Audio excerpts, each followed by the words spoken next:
The day I discovered the secret to speaking English. Before you scroll away, stop for a second.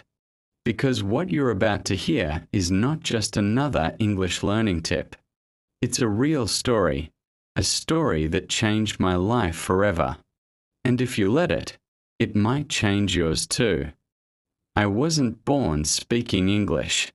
In fact, when I first heard someone speaking fast in English, it felt like they were firing bullets. My mind couldn't keep up. My hands would sweat. My heart would beat so hard I could hear it in my ears. I remember standing in my school corridor one day when a classmate came up to me and said something in English. I froze. I stared at him like a deer caught in headlights. Then I mumbled something that didn't make sense and walked away. That was the moment I decided, I want to speak English. I want to be fluent. I want to be confident. The sentence that planted the seed. One afternoon, I stayed back after school to talk to my English teacher. I asked, "Sir, how do I become fluent? How do I stop feeling scared?" He smiled, that kind of patient smile that makes you feel like he knows a secret. Then he said the words that would change everything for me. If you want to speak English, practice every single day, no matter how small. At first, it sounded too simple. Practice? Every day. But somehow, I felt those words sink into my heart. And that was the beginning of my journey. Fluency is like planting a tree. Think about a tree. When you plant the seed, nothing happens at first. You water it. You give it sunlight. Days pass. Weeks pass. You still see nothing. But underground, roots are growing, strong and deep. Then one day, you see a tiny green leaf pushing through the soil. Slowly, it grows taller. One day, it becomes strong enough to give shade. Fluency is the same. You don't see progress in a day or even a week. But every word you learn, every sentence you speak, every song you listen to in English, it's like watering your tree. The girl who wanted to quit. Years later, when I became a teacher myself, a young girl named Sarah came to me. Her eyes were red. "Sir," she said, "I try to speak English, but I forget the words. My mind goes blank." I could see the frustration in her face. I remembered that feeling, the embarrassment, the hopelessness.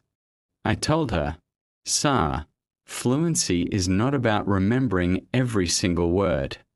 It's about using the words you do know and practicing them until they feel natural. You can forget a word, that's okay. But don't forget to keep going." Then I gave her simple steps. Speak to your friends in English. Sing along to your favorite English songs. Listen to stories in English, even if you don't understand every word. She nodded slowly. "But what if I make mistakes?" I smiled. "Then you'll learn faster. Every mistake is a gift." Clear over fast. When I was in school, there was a boy named Rafi. He spoke English faster than anyone. I knew, but nobody understood him. His words crashed into each other one day. I told him, "Rafi, slow down. Speak clearly. Use simple words. Make sure people understand you." He tried it. At first, it felt strange to him. But then he noticed something. When he spoke slower, people listened. They nodded. They replied. That's when I realized, fluency is not about speed. It's about connection, the hidden power of listening. There's a secret that many learners ignore: listening. One of my students, Amina, never spent hours memorizing grammar. She didn't even write down every new word. What she did was listen, every single day. English songs, podcasts, movies, conversations in coffee shops.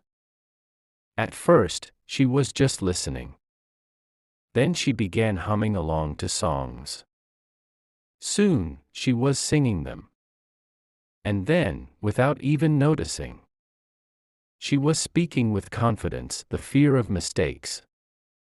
Many students are trapped by one fear, the fear of being wrong. I remember a boy named Imran. He was bright, but he never spoke in class. One day I asked him why. He whispered, "Because if I make a mistake, they'll laugh at me."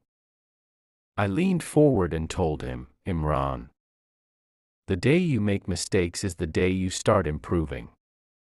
Every mistake is a bridge to fluency." The next week, he tried. His sentences weren't perfect, but his courage was.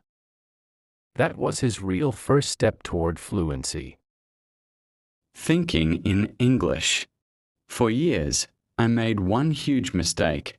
I translated everything from my language into English before speaking.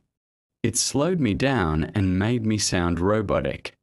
The day I stopped translating and started thinking in English, everything changed.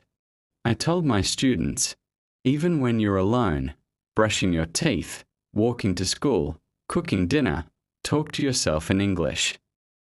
It feels strange at first. Then, it becomes natural. The power of reading. Books became my silent teachers. I started with simple stories. Every time I found a new word, I'd write it down, learn its meaning, and use it in a sentence that day. One student once told me, "Sir, I read but I don't understand everything." I said, "That's fine. Understanding comes with time. Just keep reading." Weeks later, she returned, her eyes bright. "Sir, now I understand much more." Using English in real life. Fluency grows faster when you use English in everyday life. One of my students, Bilal, worked in a small shop. He decided to greet customers in English. At first, it was awkward. Some customers looked confused, but he kept going. After a few weeks, people responded in English. His confidence skyrocketed. Curiosity builds vocabulary. When I hear a new word, I can't ignore it. I find out what it means, then I use it until it sticks. I had a student, Faisal, who did the same. Whenever he heard a new word, he'd ask for its meaning and then use it 5 times that day. His vocabulary exploded. The power of a goal. One of my students, Mariam, had a clear goal. She wanted to study abroad. That goal kept her practicing even on the days she felt tired or discouraged. 3 months before her trip, she realized something. She was speaking without fear. Making it fun. Learning doesn't have to be boring. Another student loved movies. He watched one every night, first with subtitles, then without. He didn't think of it as study time. He thought of it as fun time. But his fluency improved every week. The strength of small steps. Some students want to be fluent in 1 month. When they fail, they give up. The smart ones set small goals. Learn 5 new words this week. Speak for 2 minutes without stopping. Small goals feel easy, but over time, they build mountains. Fluency is a recipe. Fluency is like cooking. You need different ingredients: practice, listening, speaking, mistakes, curiosity, reading, and patience. Leave out one ingredient, and the result isn't the same. Celebrating the small wins. I tell my students to celebrate every little success. Learned a new phrase? Celebrate. Had a full conversation without switching to your native language? Celebrate. Small celebrations keep you motivated. Your journey. So here's the truth. Your English journey won't be perfect. You'll forget words. You'll make mistakes. You'll have days where you feel stuck. But if you keep going, you will get there. And one day, you'll realize the seed you planted has grown into a tree strong enough to give shade, not just to you, but to others who are still starting their journey. So I ask you today, why do you want to be fluent in English?